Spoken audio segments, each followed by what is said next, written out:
Lindsay Dumm and Lauren Murphy were two independent young ladies who had an uncanny zest for life. Although they were complete strangers, they had several things in common. Both girls had a huge circle of friends and were fiercely loyal. Sharing an adventurous spirit and love for life, they each ventured out, far from home, in search of their own dreams. Their life in the fast lane came to a screeching halt after each girl suffered a severe, life-changing traumatic brain injury within 4 weeks of each other.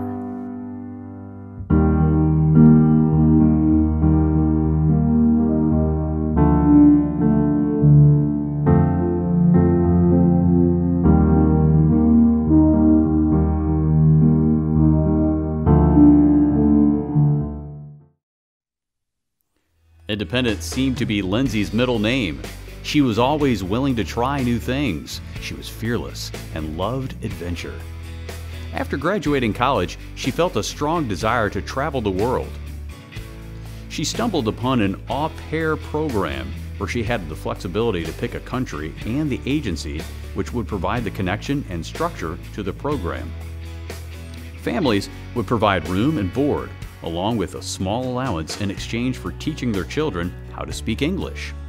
Lindsay had minored in Spanish in college, so she chose a family in Madrid, Spain. There was nothing stopping her from following her dreams. Her departure date was November 4th, 2012. Lindsay loved her life in Spain. She had joined several clubs in order to meet new people. Lindsay never shied away from anything. Her passion and zest for life was contagious. In the coming months, Lindsay had many firsts away from her family and friends. The first Thanksgiving, the first Christmas, and even her birthday. Over the Christmas break, she visited Morocco, riding camels and draping snakes around her neck. Nothing scared her.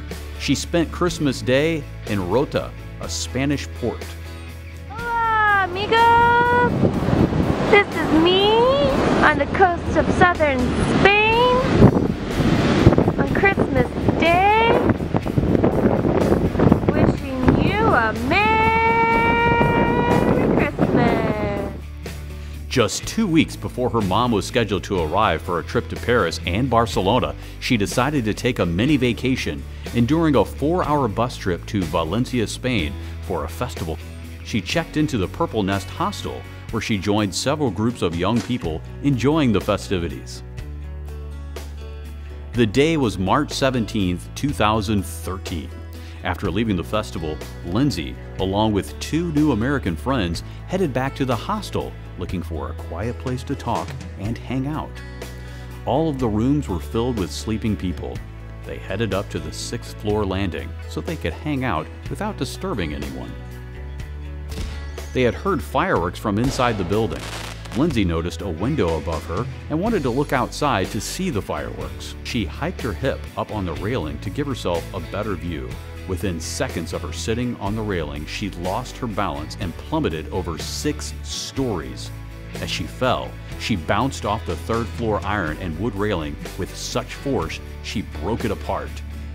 Her new friends watched in disbelief. She landed on the marble floor below near the lobby. 2 weeks after Lauren earned her MBA, she, along with her best friend Courtney, bought 2 one-way tickets to New York City, armed with 2 big suitcases and 2 big dreams. They started a blog called Life of the Lucys to chronicle their life in the big city. The girls decided to keep their identity a secret, as their adventures often included stories of their dating life as well as professional mishaps. In October 2012, they decided to reveal their identity as they broadcasted live from their 500-square-foot Manhattan apartment during Superstorm Sandy. Reveal their faces, but tonight is a special night. We're here to report the bird's view of Storm Sandy. Let me bring you closer. Oh, it's starting to pick up loose. Here you can see the wind's really starting to pick up. Ah! There's not many cars left on the road. Oh my God, you see that thing? Lauren missed her friends and family back in St. Louis, but loved her life in New York City. She is the second oldest of 7. She has 5 sisters and a brother. She loved sharing her fast-paced city and all of the fun touristy things that New York City has to offer when they were in town visiting.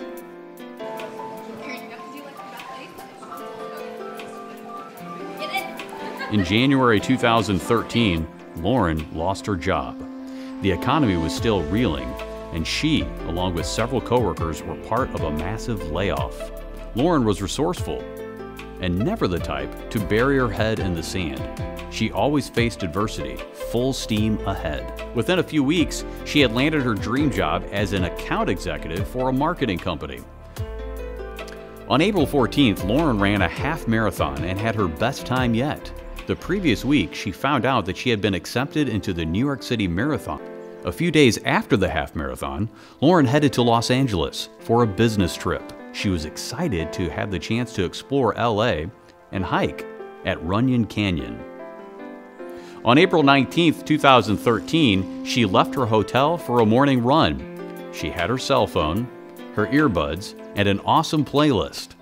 As she approached the intersection of Hollywood Boulevard and Fuller, the crosswalk light was flashing. She thought she had enough time to cross and ignored the "don't walk" flashing warning and sprinted across the 5 lanes of traffic. She had almost reached the other side when the light turned green. An oncoming car clipped her at speeds estimated upwards of 45 miles per hour. Witnesses had seen what was about to happen and repeatedly honked their horns to try and alert her. Her earbuds prevented her from hearing the frantic warnings. According to the police report, she cartwheeled through the air, hitting her head on the windshield. She had hit the windshield with such force, it caused her to be thrown over 30 feet, eventually landing in the middle of Hollywood Boulevard.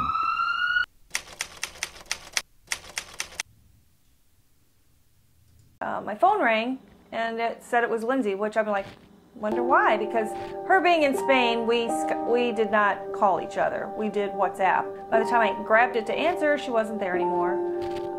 It had stopped, so I tried to call her and there was no answer, and by the time I got off of trying to call her back, there was a voicemail.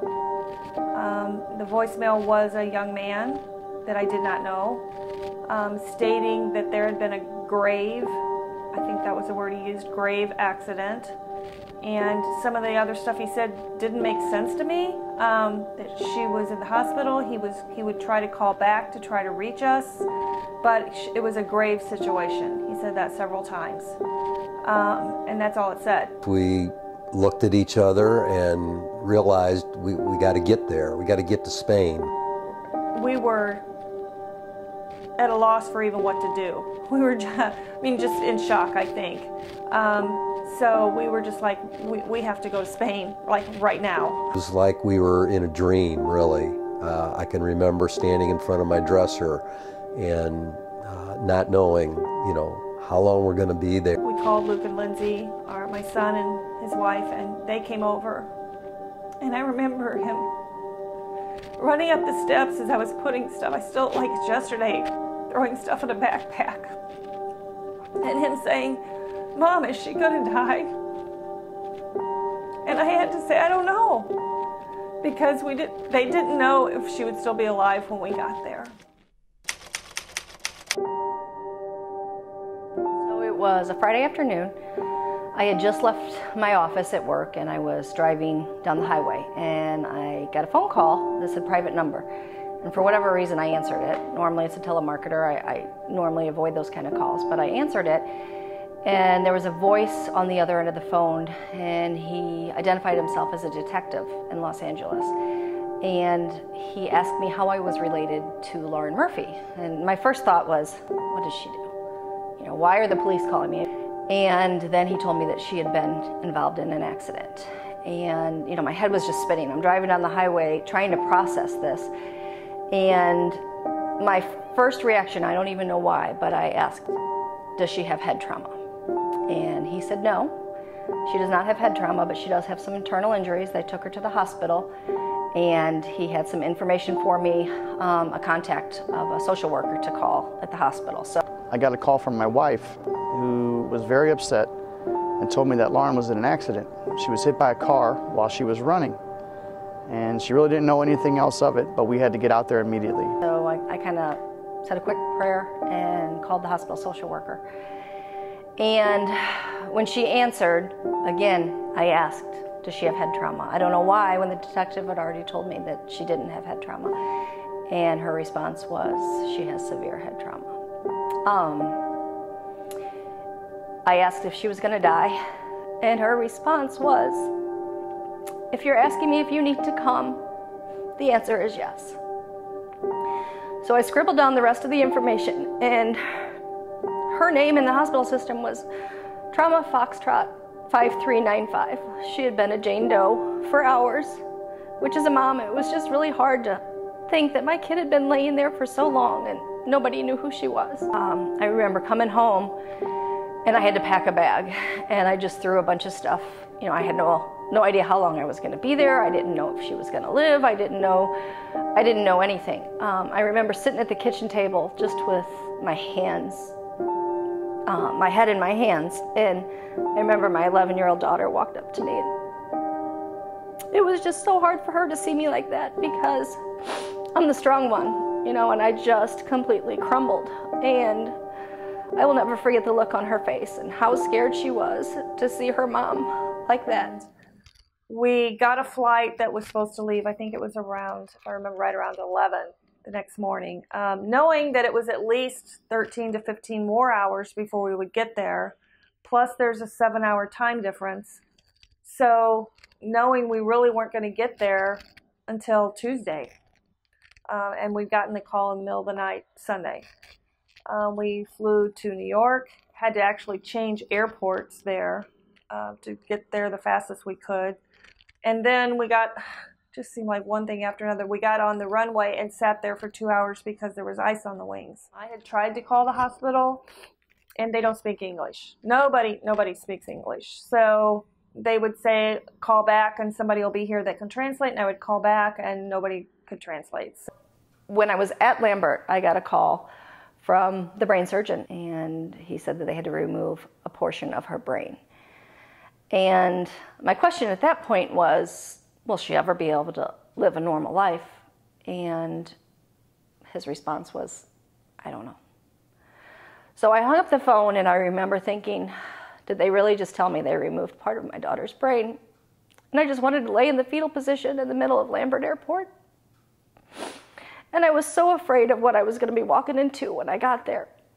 And we had to fly to Chicago first, and then from there, LA. And when we got to Chicago, my phone, I went to charge it, and there was like an area in the middle of the airport. My phone was plugged in, and I got a call from my parish priest. And he had asked me what happened, and I hysterically explained to him, and I laugh now and I think all those people that were around me at the phone bank were probably like, oh God, where do I go? Brian was keeping us up to date by texting us. That was the young man that was with her actually when she fell. And he was just keeping us up to date that she had been put in ICU, she was on life support, and to just get there as quickly as we could. There was a little bit of time where I thought maybe Carol would go and I would join her later. I do remember that, and I thought, no, we both need to go. We need to do this. And I'm always grateful that I did make that decision. It wouldn't have been fair to Carol, and you just have to do what you have to do when your kids are hurt. On the way out to LA, it's about a 4-hour airplane ride. I didn't know what to think. You hear your daughter's in an accident, but you have no idea what to expect. I knew it wasn't good if they were making us fly out there, but by the same token, I really had no idea what to expect.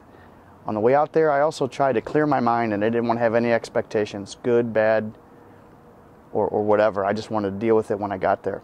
So when we did get there, it was an older hospital. They took us into the intensive care, obviously, with very little preparation. The young man that had been with Lindsay when she fell just told us a few things, and they just really allowed us to go in.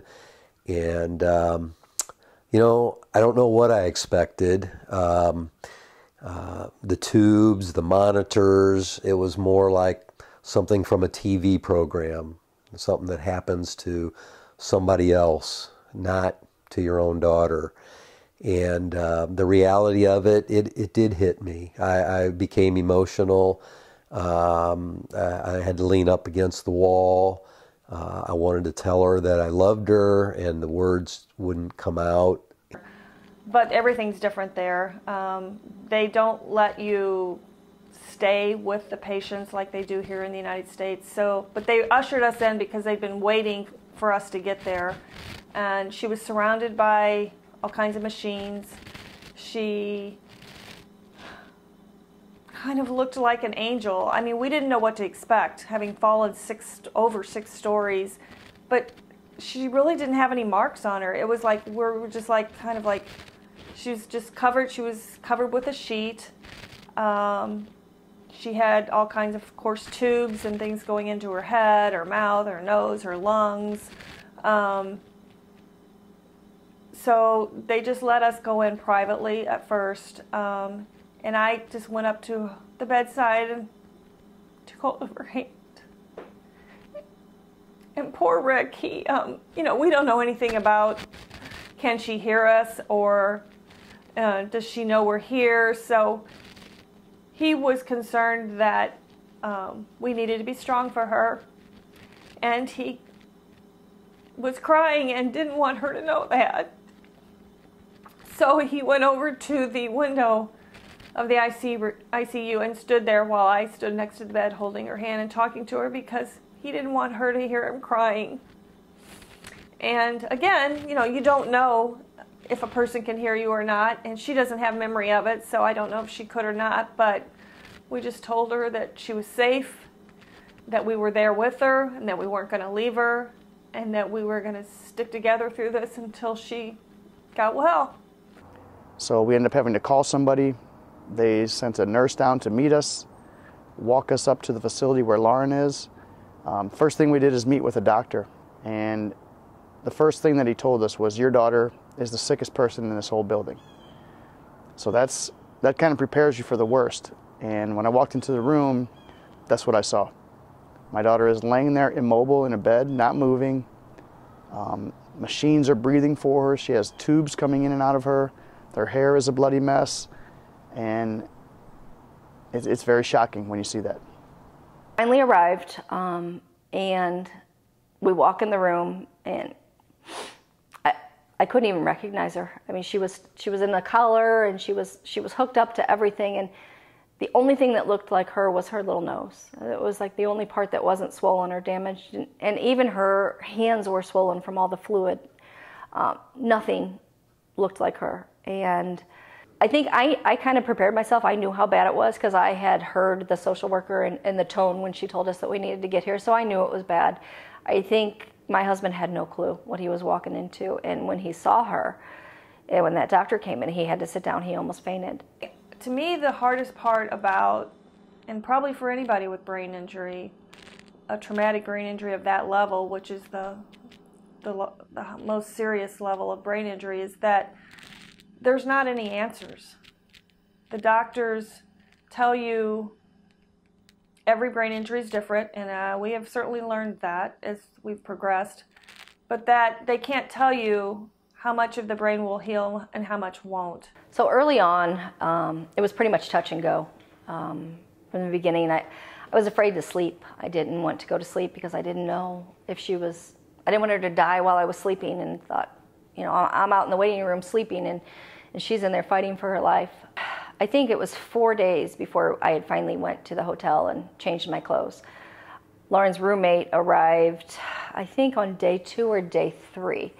When she got there, we needed her there. She was the positive breath of fresh air. I mean, she came in and started talking to her like she would normally talk to her, and was just the positive force we needed. And people started really getting into the life of the Lucy's blog after the accident, because Courtney has such a way with words and writing, and social media kind of picked up on Lauren's accident, and it just kind of spread like wildfire.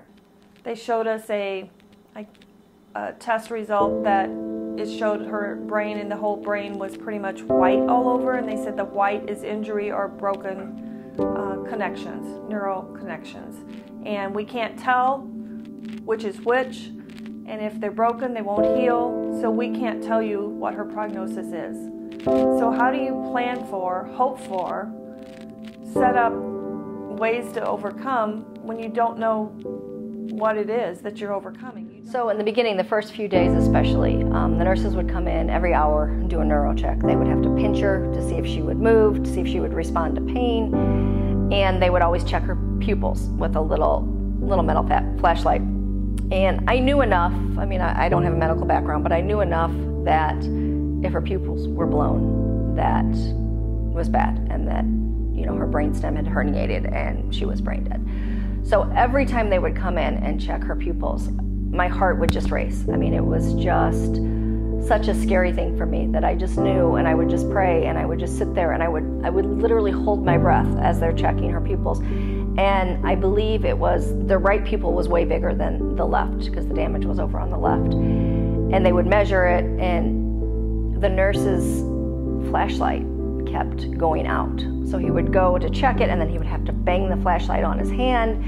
And all this time, I'm just sitting in suspense in the corner of the room, just hoping that my daughter wasn't brain dead. And with each time that flashlight would not work, and I would just like, my God, would you go get a new flashlight? You're killing me here. And it was just the absolute worst feeling, just waiting to see if my kid was brain dead. The doctors just basically told us, she's alive, she shouldn't be. She's a miracle, and we want to try to keep her alive, but we can't tell you what's going to happen, and we won't be able to tell you for at least 5 days, and then after that it's another 2 weeks before we can tell you that she's out of the woods completely. They didn't even know everything that was wrong with her at that point. I mean, they knew some of the things, but they, you know, she had her lung was torn open, both lungs were collapsed, her pelvis was broken in 3 places, her clavicle was broken, or I can't even name all the things that were broken, or all the ribs on her left side were broken. But the main concerns was her brain and her lungs. They said each one of those was life-threatening by itself, and together, and then they just shook their head. They wouldn't even say it. That her brain was starting to swell, so they had her, she was in a coma, but she was they'd also put her in an induced further coma so that she wouldn't move or anything, and that time would tell, that they would try to keep her alive and see if her brain would swell beyond the point where they would have to do surgery. At that point, they had not done any surgery. And miraculously, they ended up not doing any surgery. They were following a protocol that just a few universities were following, and that they were trying not to do anything invasive unless they absolutely had to. I mean, they were up front with us that, you know, even though her injury turned out to be more of a brain sort of injury, a definite brain injury, that really wasn't brought up at first. She had other issues with her lungs and her spleen and her broken ribs and these things. And actually the lung situation was considered very serious. And so those were the things they concentrated on the first few days. And she experienced some really miraculous recoveries from this collapsed lung, and we were encouraged by that. But within a few weeks, there was still this underlying, the doctors, I think, trying to be honest with us, would say, well, we don't know if she is going to make it. And we appreciated that, and we knew that. We had hundreds, if not thousands, of people praying for her, and that's what we had to rely on. And there was this machine by the bed, and I remember asking, what is that machine? Because it was just a machine that was not hooked up to her, and it just had tubes everywhere. And they said, I had to ask somebody to translate, but they said, we expect her to start hemorrhaging throughout her body because of the fall, and that is there to try to save her if that happens. The level of support that we got from our community, it went so far as we were getting shout-out videos just to Lauren, hey Lauren, wish you the best. Keep fighting, girl, don't give up. Those type of videos, we got them from 2 or 3 of the members of NSYNC. My wife's favorite rock star, Rick Springfield, called her on the phone. So anyway, thank you so much for calling. That was awesome. It made me smile today. I needed that. And then like the highlight of all of that type of stuff was we had a visit in our hospital room for probably 45 minutes to an hour from Taylor Swift. Once she was stable enough that they couldn't do anything more, they moved her out of the ICU, and that time period seemed forever, but it was actually only a few days, but it was so horrible. We were on a floor that had 42 patients and 2 nurses, and they told us that we had to take care of her, cleaning her trach, cleaning her, giving her water into her tubes, everything from changing the bags where her lungs were being drained, all the things that nurses normally do, we would have to do. So that was a struggle because we didn't understand what they were saying, and I was scared to death that I was doing something wrong or that I would do it wrong. As the longer she was in ICU, her head would begin to sink in, and you would look at it, her head's all caved in, and you're wondering, is that because it's missing, or is that just because, you know, they're draining a lot of fluid? There was, they had a drain attached right here, and I would just watch bag after bag fill up of blood because her brain was bleeding so severely. And it was just really hard to look at because her head was so sunken in. She almost looked like an alien. Like, this is my beautiful daughter sitting here with her head shaved and her head sunken in. And we just didn't know, you know, we just didn't know what her future looked like. But we needed to get her home. She was starting to get bed sores because they don't have the equipment that we have here, like the air beds that change and move you and all that kind of stuff. She was having some real skin issues, which that alone can cause infection and could be life-threatening. It was me and Lauren's roommate, Courtney, that were at the hospital. And, you know, I know Lauren and I know what she would want. And grooming was important. You know, we made sure her nails were painted. We made sure that her eyebrows were plucked. I mean, I remember the nurses walking out and I'd be quickly like pulling out her hairs. I'm like, my kid's in a coma and I'm plucking her eyebrows. What is wrong with me? But I knew these are things that she would want, and it was important to me. She had personalized hospital gowns. The head of neurology there, Dr. Bolin, said, I will sign whatever it takes to get her here. Just whatever, I'll sign it. And that's how we finally got the approval to come home. So we had a medevac plane, and when that team arrived, I will just say that was one of the best days in that whole year. That team walked in, 2 nurses and a doctor, into our room, and she walked in with a southern accent because she was from Alabama, and she said, "Where's my girl?" And I just started bawling because I was just so relieved to have, first of all, somebody speaking English that's American and going to take care of my baby, get her home. When she emerged from her coma,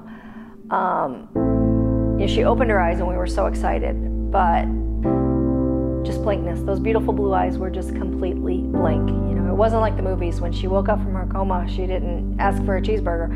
She was lost. She could do nothing but lay there, and you just don't understand how you could be in front of somebody talking to them and they're not even focusing on you. It's like she saw right through me. And I remember thinking, God forgive me, but just please go back to sleep. I can't. It was just too hard.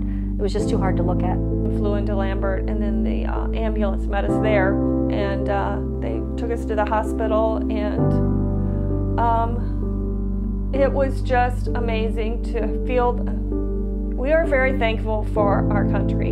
Some of those things were harder to watch than the actual procedures. You know, they would have to move her every 2 hours so she didn't have bed sores, and there was a sign above her bed that said no bone flap to remind people that she couldn't move her head to one side because it was empty. And they ended up not taking that small little piece like they talked about. They ended up taking the whole left side of her head out because it was so damaged, and they also weren't able to keep it like they had originally thought. It was just shattered, so she had to get a prosthetic skull. Once she moved to the regular floor, they wanted her like sitting up a few times, and they had a helmet that she had to wear because of missing the bone. And When my daughter Erin was out visiting, you know, we went to Target across the street and went and got a bunch of crafts to decorate this helmet. If she's going to wear this helmet, by golly, she's going to have a fancy helmet.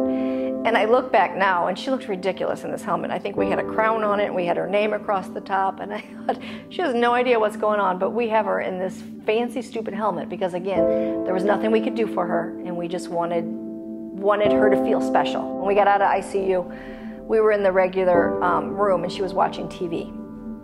And, well, she really wasn't watching TV. She was in the bed, and Keeping Up with the Kardashians was on. And she like kind of leaned forward a little bit and went, and me and one of my other daughters were dying laughing. Well, she recognized Kris Kardashian. And I remember laughing and thinking, well, I guess this is a milestone because she's focused, number one, and number two, she's showing some recognition, but for God's sakes, you don't know who I am, but you know who Kris Kardashian is. So we took that as a win. And we walked into that hospital on a Sunday night, and a whole team, I don't know, it seems like 20 people, but surrounded that gurney, and as they wheeled her up into a room, they just surrounded her, and everybody was doing their thing, checking her, and they stayed up with her all night. Just the caring team of people that made us think she's in safe hands and we're home. RIC in Chicago, which is the Rehab Institute of Chicago, is one of the best rehab hospitals in the country. So we were very fortunate that Lauren was able to be accepted there. And we were excited to be that much closer to home so I could be that much closer to my other kids. So we left Cedars-Sinai by ambulance. We took the flight to Chicago. It was a really, really tiny, tiny plane. And when we arrived, she was in pretty bad shape. She couldn't sit up. She couldn't hold her head up. She was starting to move her limbs. I mean, we were like, if she scratched her head, we got really excited. So, I mean, that's kind of how small her progress was. We were at St. Luke's Hospital for 3 weeks. The entire time they were telling us that we needed to look for a nursing home to put Lindsay in it because she was still in a coma. But she had started what we learned was a stage called storming that some TBI patients do and some don't, but it's where the body pretty much flails, and she would thrash her arms and legs 24 hours a day. She would stop maybe an hour or two. And the challenge was, how do we get her in a rehab hospital? We knew that was our goal because she was going to rehab. She was going to get better. We knew that. We made up our mind that that was what was going to happen, even though the odds were against that. The lady from Mercy Rehab Hospital, where we were trying to get her into, came, and we're like, oh, you know, she's got to be able to respond, make a response, or they won't let you go to rehab hospital. And she had not done that so far. But the therapist that was with her at the time said, I'm just going for it, and I just shook my head and prayed. And she said, she put a little ball in Lindsay's hand, and she said, Lindsay, put the ball in your other hand. And Lindsay did it. For the first time, she responded, and it was in front of the lady, and the lady that was in charge to get her to go into Mercy Rehab just grinned from ear to ear because that was the goal. That was the one thing that we needed to be able to get her in. Once I got to RIC, I realized that it was important for me to take a very active role in her recovery. And, you know, they gave me a checklist of things that they put on her closet that they're going to train me to do. Showering, helping her walk, helping her sit up, all of these things that they were kind of passing the baton on to me. And I was a little nervous because she was so fragile. And at this point, I mean, she was probably under 100 pounds. I mean, she really was in bad shape.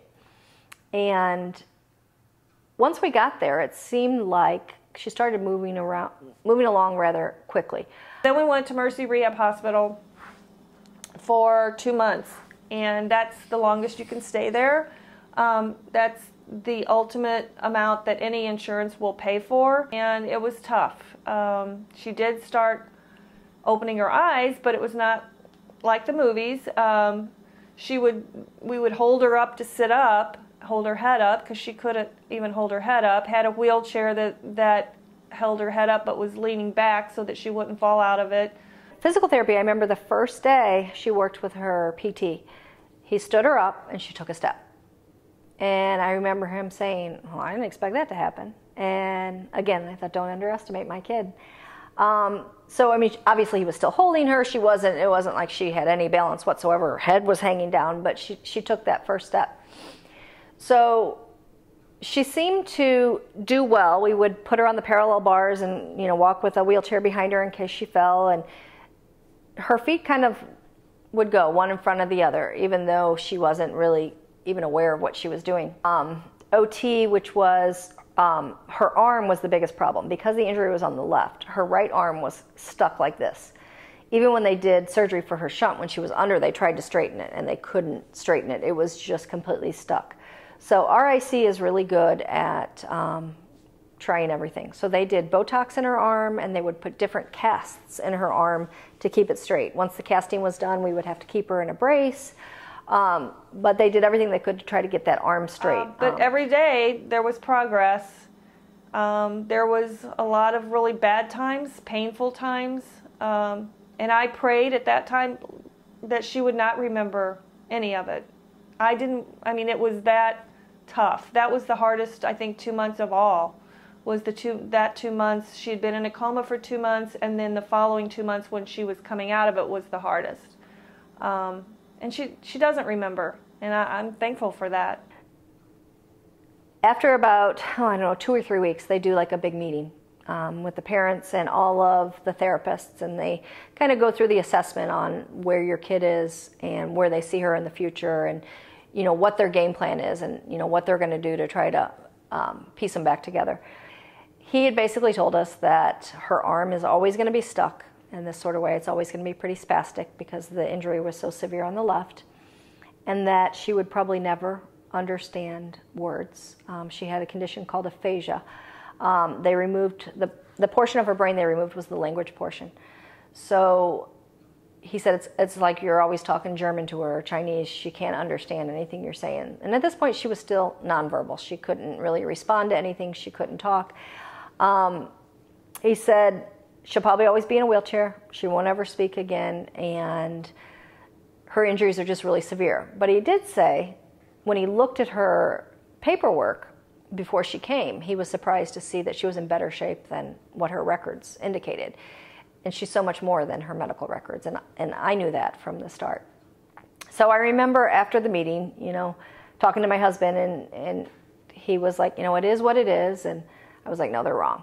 And again, he thought I was crazy, but I thought, they're wrong, and she's going to walk out of here. And I knew that. I don't know why I knew it, but I knew it. She came home from the hospital the same day she was supposed to come home from Spain. I was anxiously looking forward to it. I knew it would be hard. She was not able to walk on her own. She had really bad balance issues. She couldn't walk on her own. She was a fall threat. She had no memory, no short-term memory at all. She could eat breakfast, and an hour later, she would swear she hadn't eaten. The nurses came in, and he was telling us once about another patient that was nonverbal, like Lauren, and did music therapy. And that music therapy is really helpful for patients. And, one session of music therapy, and she told her mom she loved her. So we're all like, oh gosh, what do we, so this is what's the beauty of a big family. So I think 3 or 4 of my girls were there, and as soon as he walked out of the room, they immediately started bursting out into song. So Lauren's laying in this bed, oblivious to all of us, and these 4 are singing a song and dancing all around her bed. I mean, it's just beautiful to watch, because they hear an idea and they go with it, and they're like, we're going to help her get better. And, that's one of the things about our family is that, I'm kind of steering the ship as far as therapies, but they're all constantly looking for ways to help her get better. Now, I think Lindsay's personality certainly played in it, because, you can pray for people. If they don't want to get better, they're not going to get better. And as the months went on, Lindsay connected with her therapists, her nurses, her doctors. You really couldn't get Lindsay down. And we had to learn that progress was slow. We're all impatient. We want things to get better quickly. And we had to learn soon that the recovery was going to be a long-term thing. So we came home, and it was good to be home. And I felt like that she started making more progress as soon as we got home than ever before, because she just, you know, it was home. Now, she thought she was still in high school a lot of the times. Like, she would wake up at home where she had not lived at since high school, and she'd say, "Mom, do I have to go to school today?" And I would say, "No, not today." We would quiz her every day and say, "How old are you?" And sometimes it was 16, sometimes it was 21. She would guess. She didn't know how old she was. She didn't know what year it was. So while she was at RIC, this was probably the hardest thing. You know, once we got, you know, ICU was tough, but that was more like shell shock tough. This is when reality was kind of starting to set in. So there wasn't a lot I could do for her. You know, I was constantly figuring out what can I do to help her get better. So every day I would get there, and the first thing I did was I put full makeup on her. Again, I kept plucking her eyebrows. I made sure there wasn't just one stray hair in there. I made sure, I thought, how am I going to get her hair highlighted? It was starting to grow out, and she was becoming a redhead. And I thought, I got to find a way to highlight her hair, but I don't know if the nurses are going to let me pull this one off.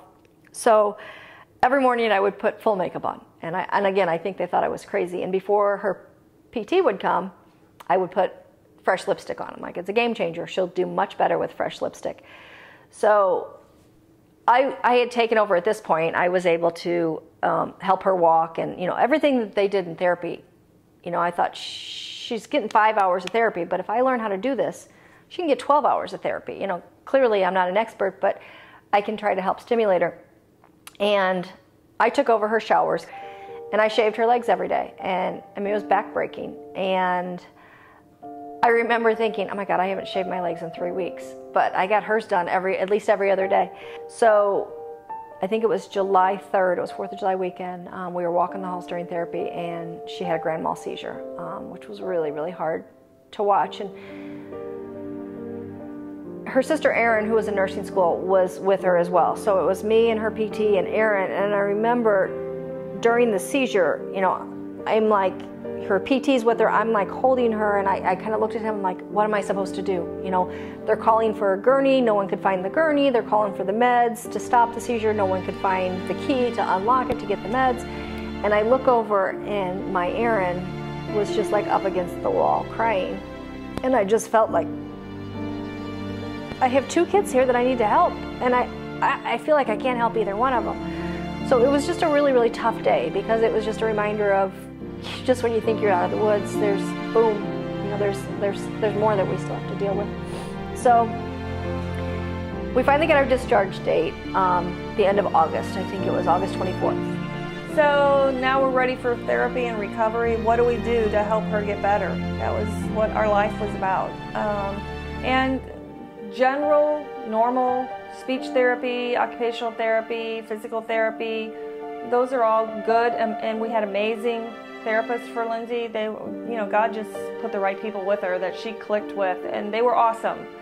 But just your everyday ordinary therapy is not what traumatic brain injury needs.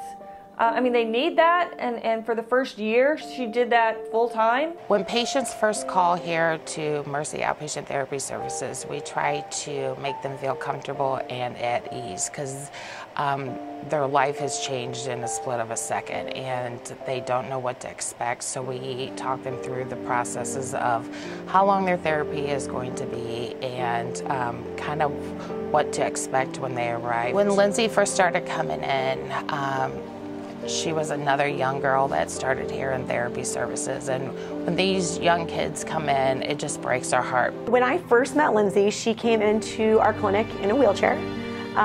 So she wasn't walking or standing without assistance. Cognitively at the beginning, she was also considerably more impaired, so she had greater difficulty with just having attention towards a task, and probably more so to following commands, meaning you usually had to simplify your directions and you had to break them down.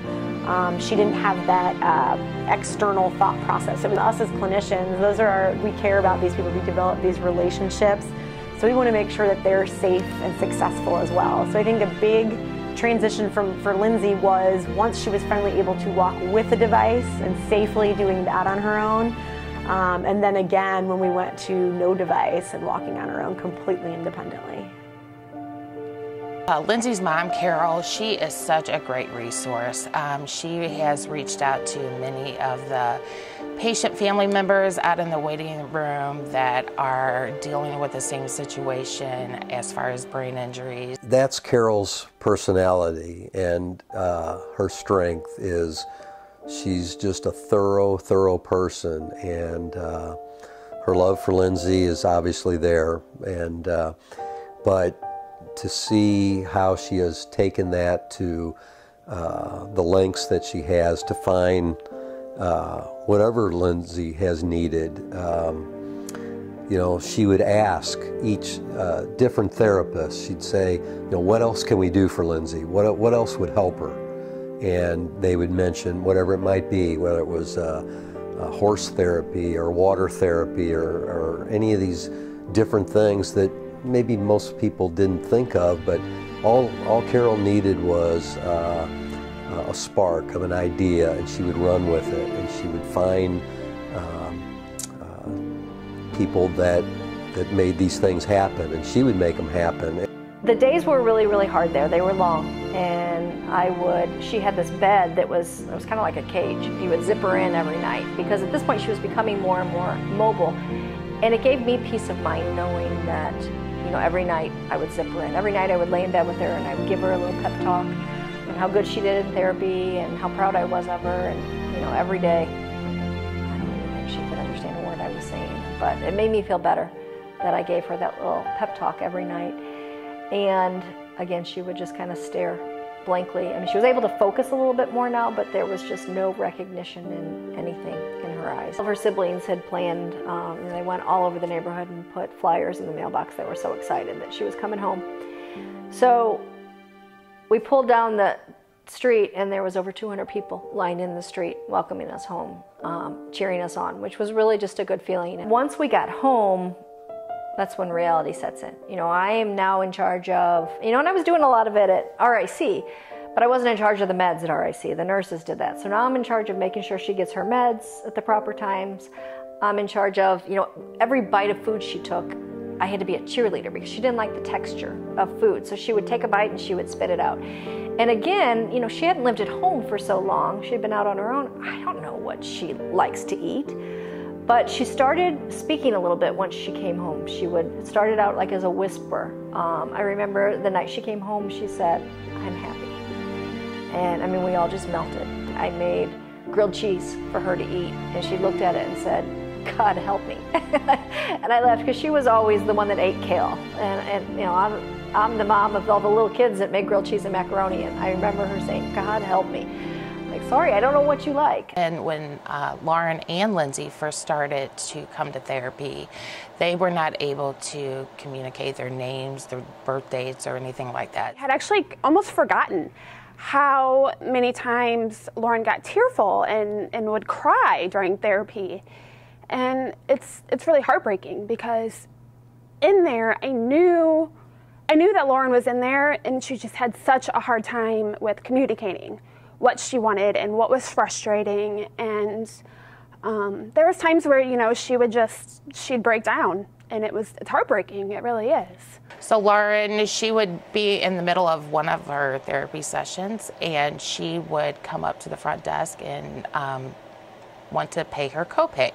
So she would pull her checkbook out of her purse, and she would write us a check for her copay, but the check would be for like $6,000. We would take the check from her, and just so that she would think that she is doing the right thing and paying her copay, and then we would just give the check back to her mom. I think one thing that sets Lauren apart from a lot of other people that I've seen with really severe brain injuries is the support. The support from the family, the support from the community, I think is huge. Not everybody has that, unfortunately, and I think it really goes to show how much that family factor is important. My wife had give up everything that she had in order to stop and go help Lauren. So she had a very successful career. We had just about finished raising our kids for the most part. You know, they were just about into high school, and go live with Lauren full time and dedicate her life to making Lauren whole.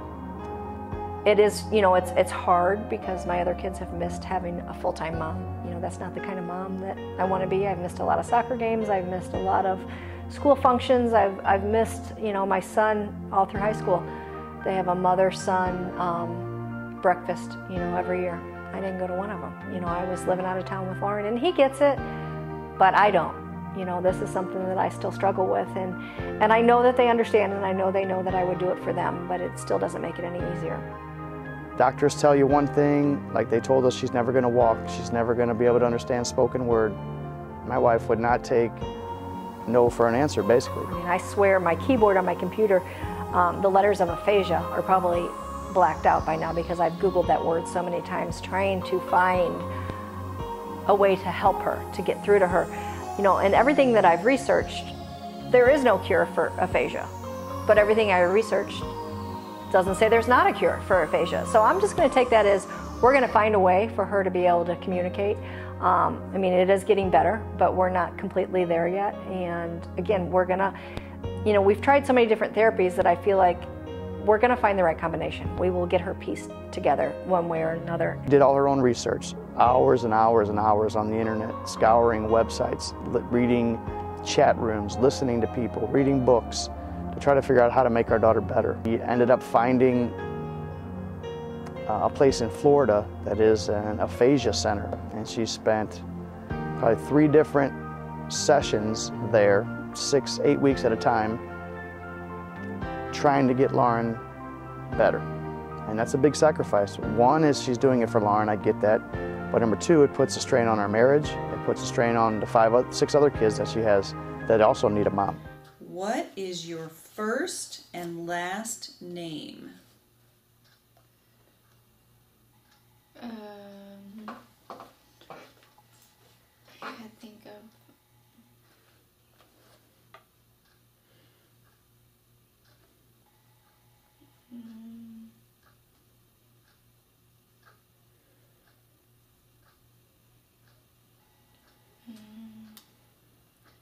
Listen again.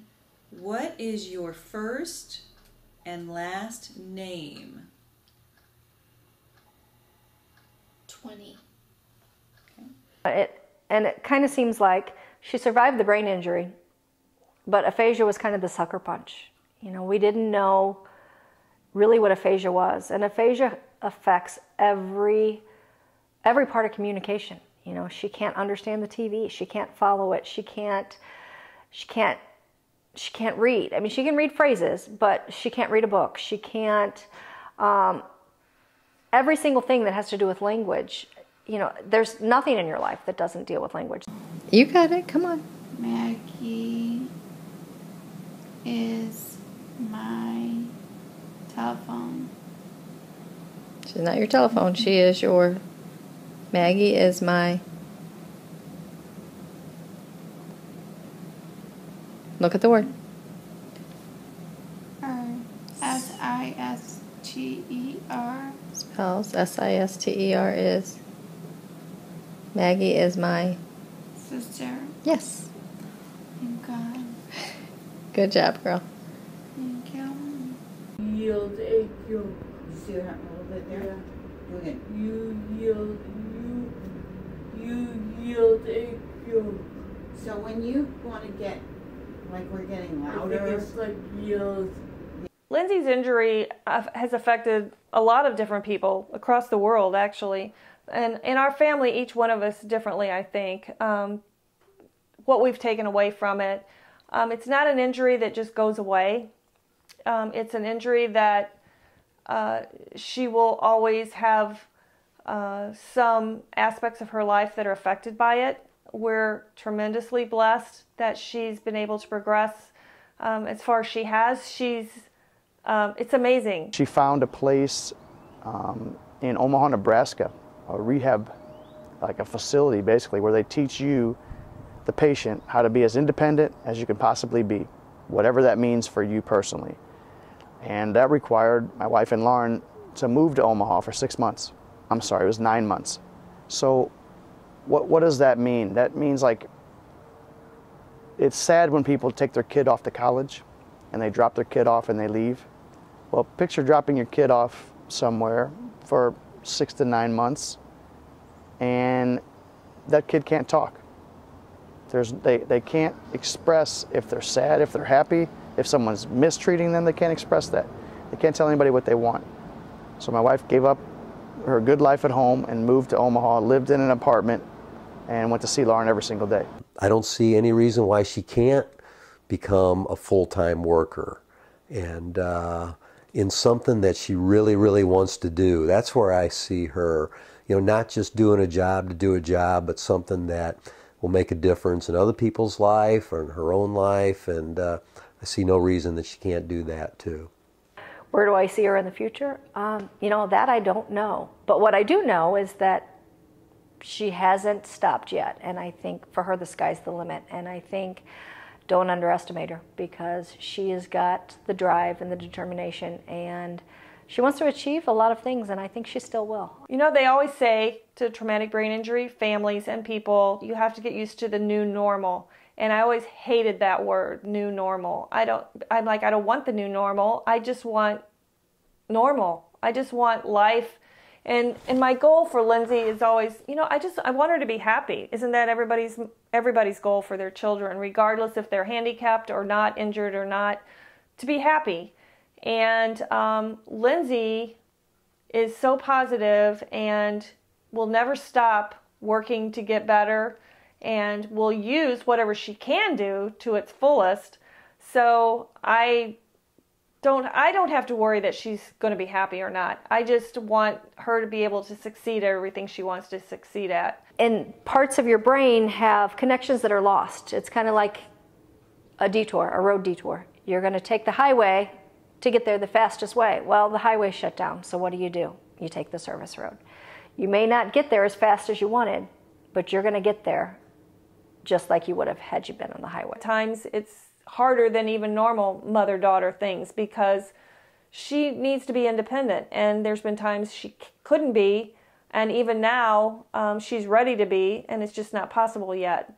So many times, you know, throughout this whole ordeal, you know, I've went through, my fears have changed through, you know, my fears are, will she ever be able to be aware of who we are? Will she ever be able to walk? Will she ever be able to do this? And then it, you know, then it goes to, as you see her improving, will she ever be able to fall in love again? Will she ever be able to have children? Will she be able to get married? You know, with each friend I see on Facebook that gets engaged, you know, I'm happy for them, but a little piece of my heart just kind of dies at the same time, because I worry about what Lauren's missing out on. And, you know, my prayers go from, I hope she's able to fall in love again, to where she'll have a seizure and then she can't even say her name again. And then you know, one day I'm praying that she finds a mate, and the next day I'm praying that she's able to speak again. So it's just such a roller coaster. You just don't know what to expect. And with brain injury, no two brain injuries are alike. And I remember when we left RIC, that cocky doctor had said, he met her in the hallway and she gave him a high five, and he said, you know what, Miss Lauren? I don't know whatever that magical combination it is that you need to beat this. I don't know what it is, but you surely have it. And, you know, I got my, yeah, I knew you were wrong, you know. So, again, I know these people all thought I was crazy, but a positive attitude makes all the difference. I've learned to appreciate things in life that a lot of people take for granted. I pray to God every single day. Probably my mom has been my biggest help to me during my recovery. My mom is the best. She is the ultimate best person alive. My mom can push me and push me and push me. I'm a driver, I push, you know, so sometimes that's good. I'm sure that's been good in the past with her recovery, because you have to push with our medical system and what's offered for TBI, you have to push. At the same time, my husband balances me in that he's not a pusher. He's this is what life gave us, and let's make the most of the way it is. So we've been a good combination. At times it's brought us closer together, at times it's been hard because we haven't had any time for each other. It's hard for her to get out of bed, and there's times where she wants to quit, and I have to push and push and push, and I'm very pushy, and sometimes I feel like I push too much. My journey has been really done well for myself.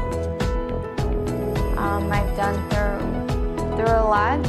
I wasn't supposed to live, but here I am, and I can fight through this. It's frustrating not to be able to talk clearly about from my injury. That's the one thing that's the hardest. If I look back where we started with Lauren's injury and where we are today, I never would have expected us to be this good. Never in my life. That when we left the hospital in Chicago, they told us that she'll probably never be able to talk again or understand written or spoken words. Now Lauren can text, she can read with some difficulty, but she can do it. She can have conversations with us about anything and everything, and we can understand her and she can understand us. So I would say that I am overwhelmed by how far she's come. And did I ever think it would happen? No, not in the least. But knowing that, looking forward, I think there's nothing the kid can't do, just given the right time. I'm not really sad or depressed. I think that has a lot to do with my faith. My accident has taught me a lot in life about keep going forward and fighting, which I can't even look back. Just keep looking forward and forward and forward. Life is good. We're blessed. And what we've learned from it, and I know Lindsay has because she volunteers at like 4 or 5 places already, is how can we give back? How can we help other people? And it does change my perspective on people in general. You know, people matter.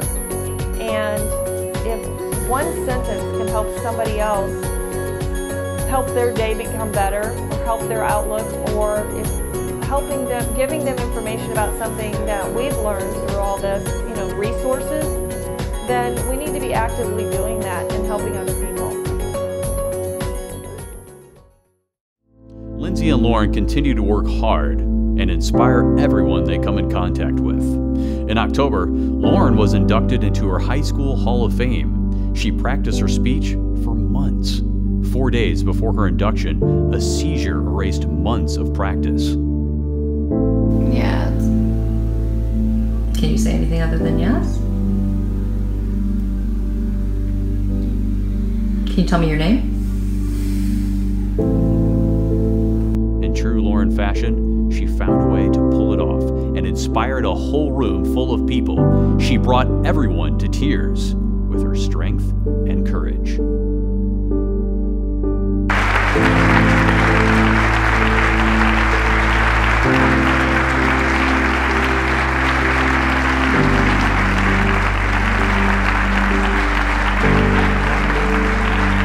Years ago,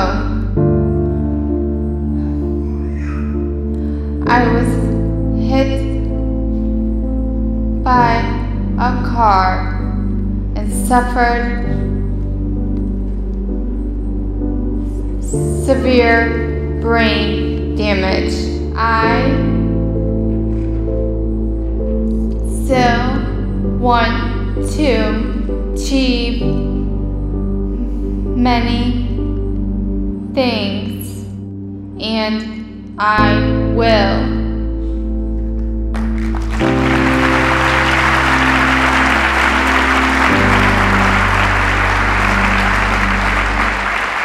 I will continue to work hard. Lindsay recently started driving again. This gives her much more freedom. She works part-time and can drive herself anywhere that she wants to go. This was a big step for her, gaining even more independence. Her social calendar is always full. She enjoys outings with friends and volunteering in various mentoring programs. She has taken several mission trips and plans to do more. Lauren is back to running 4 times a week and competes in 5Ks with her dad on the weekends. She still suffers from frequent seizures, but does her part by diligently taking her medication on time and maintaining a healthy sleep schedule. She is very social and loves being around friends and family. She enjoys frequent trips back to New York and seems to remember more and more with each visit. Lauren hopes to one day have the ability to travel to New York alone without assistance from her mom. Both girls are living life to the fullest. Anyone who has had the pleasure of spending time with either Lindsay or Lauren agrees that these girls can and will do anything they set their minds to. Last year, both girls traveled to their accident sites and stood proudly in the spots where they landed.